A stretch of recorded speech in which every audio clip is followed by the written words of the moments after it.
Hello, my fellow disgruntled youths. I hope that all is well. And I want to encourage and appreciate each and every one of you for being part of this great revolution for a better future for Mother Zambia. I believe we have all been following the events that have been happening lately with regards to our voices and our freedoms.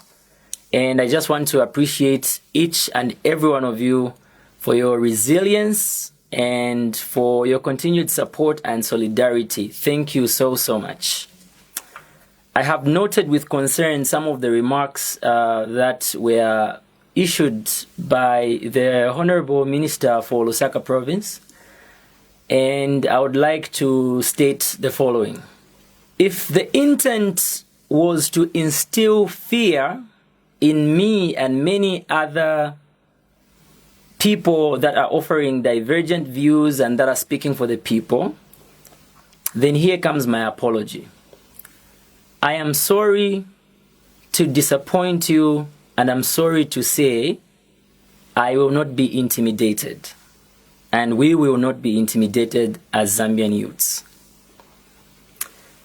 I also want to say an attempt to silence B-Flow is an attempt to silence all the Zambian youths and the suffering Zambians, and that should not be the case. So, just to add further to my apology, I apologize for my inability to apologize, because we do not apologize for telling the truth. That's just how it is. I think this is my opportunity and time to remind our leaders that you are not our bosses. I think, let me remind you who the bosses are. The bosses are those people that you follow in their constituencies during campaign time. You kneel down and say, "Na papa tamwe bantu ndelo mbakwe voti yenu." Those are the bosses. And that's why we always emphasize the word serve, to serve. You are serving the people. The people that you serve are the masters. They are the bosses. They are your employers. They are the ones that have given you the employment. They are even the taxpayers that fundraise for you to have that wonderful salary, those allowances that you get in parliament. They are the ones that fundraise for you to have all those big cars that you are driving. So you cannot start to disrespect the people that have put you where you are. Indeed, it's true what they say, that power sometimes blinds people. I found it quite disappointing to hear the choice of words that came out of the mouth of a honorable minister addressing citizens who represent other citizens, and using words like nonsense, stupidity, naked, disgruntled youths. These are the names that our leaders are now calling us. These are the words that are coming out of the mouths of our leaders in describing people that represent the majority suffering Zambians who are living in poverty. If you're Tukekala, is that how we're going to live? For every word that you utter when you talk to a person like myself or to any other activist who speaks for the people, I think you should be aware that every time you utter such a word, you are saying it to the people that we represent. They are the ones you're calling these disgruntled youths. These youths who are too naked, that they can't speak because they are too naked according to you. The ones you're calling stinking nonsense. The ones whose words, actions, and call for good governance you are calling stupidity of the highest level. Surely are those the words that should come out of the mouths of our leaders? Wow. And is this the true position of government? Is this what the government is saying? Because I believe that for a minister to issue a statement, it means that there was consultation, there was agreement, and especially because you are a member of cabinet. Is this the real position of government? We would like to find out. I think the Zambian youths out there are waiting and are looking forward to finding out if this is the position of government, that government considers us as disgruntled, as stinking nonsense, as stupidity, or as naked. It would be really great to hear from government and find out if that's the true position. Because it came from someone who is representing government. Now, you talk about lawlessness. Our call for good governance, our call for transparency and accountability is deemed as lawlessness. But tell me, between our call and your choice of words, your offensive words, which of the two describes or is equivalent to lawlessness? In my last video message, I did mention that I didn't care whether I was going to be viewed as opposition just for raising my concerns and airing my views, because it has become a tradition now. It has become part of our culture now to deem everybody that gives a divergent view or an alternative view as opposition. And there you go again saying these youths are just being sponsored. Well, you really want to know who is sponsoring us or what is sponsoring us? We are being sponsored by our poverty. Yes. We are being sponsored by our poverty, by the high levels of youth unemployment, by the lack of information. We are not being addressed to know what's going on with regards to certain things, the deals, the mines, the gold.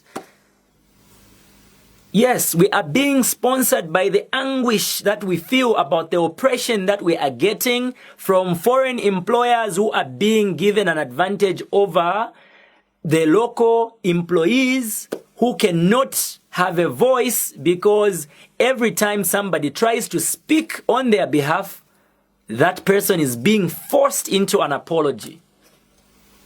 And now we are just getting into this frenzy, this trend of just apologizing for the truth. And that's what you want all of us to just be doing now, apologizing for our truth. Wow, what a country. Man, what a time. The minister, we are angry because we are hungry. Ensala ila kalipa. Elonga ya kalipa, abantu bala kalipa. Efe chaba. Elo futi, ichi kalipa chumfu omwine. Teti mumukanyi atiwe fuma mubukali. Ngamulevo kumfumia mubukali. Mfumieni munsala. Efe ondelanda ngo musepela wapa Zambia. This is the voice of the youth. This is the voice for the voiceless. This is the voice of the voiceless. Efyo chiriapa. And allow me to just say, commenting on governance issues is not a crime. It has never been a crime and it will never be a crime. If you describe it as such, then you are demeaning the educational system of Zambia, which you are currently supervising as a government. Because it is the same educational system that has taught us our social studies, our civic education, which has given us information and enlightened us on our rights and freedoms. Then today, when we see that those rights and freedoms are being stripped off, we try to speak against that. And you tell us to say we cannot comment on governance issues. We try to call for accountability and transparency because we want to know what is going on. we try to call on you to address us and tell us what is going on in the nation or how you plan to solve the problems that people are going through, and you want to tell us to say, no, you cannot comment on governance issues. You cannot do it on social media. Why not social media? Isn't this the same social media that you have used to highlight your work whenever you have been policing people around in Lusaka? So social media will only be good for you? It cannot be useful to us? No. We have to use social media. It is the platform that we have to air our views. Are you sure that if people today were to go and knock on certain doors to want to seek an audience with the leaders, they will get it? I don't think so. Because I have seen it for myself, how so many people struggle to have access to these nice air-conned offices of yours. The bureaucracies, how they can't just be attended to because they have no appointment with the great bosses. And you want to stop people for using social media. You want to stop people from using social media. You want to victimize people for offering checks and balances. Isn't that within our constitutional and democratic rights? This is unbelievable. It is unacceptable.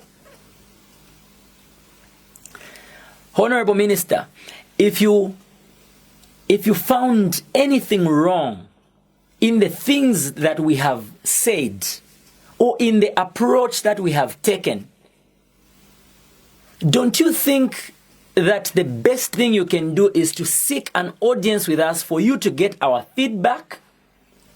Or if you want to address us through a press briefing, don't you think that that's supposed to be an opportunity for you to educate us on the best approach that we can take if we want to seek an audience with you?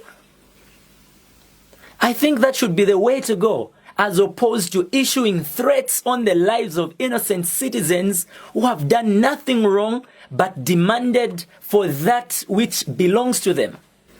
So to Honorable Lusambo and to our dear government, as Zambian youths, we demand an apology for calling us disgruntled, stupid, naked, lawless, stinking, etc. Simply because we demand for that which belongs to us, including our freedoms, including accountability.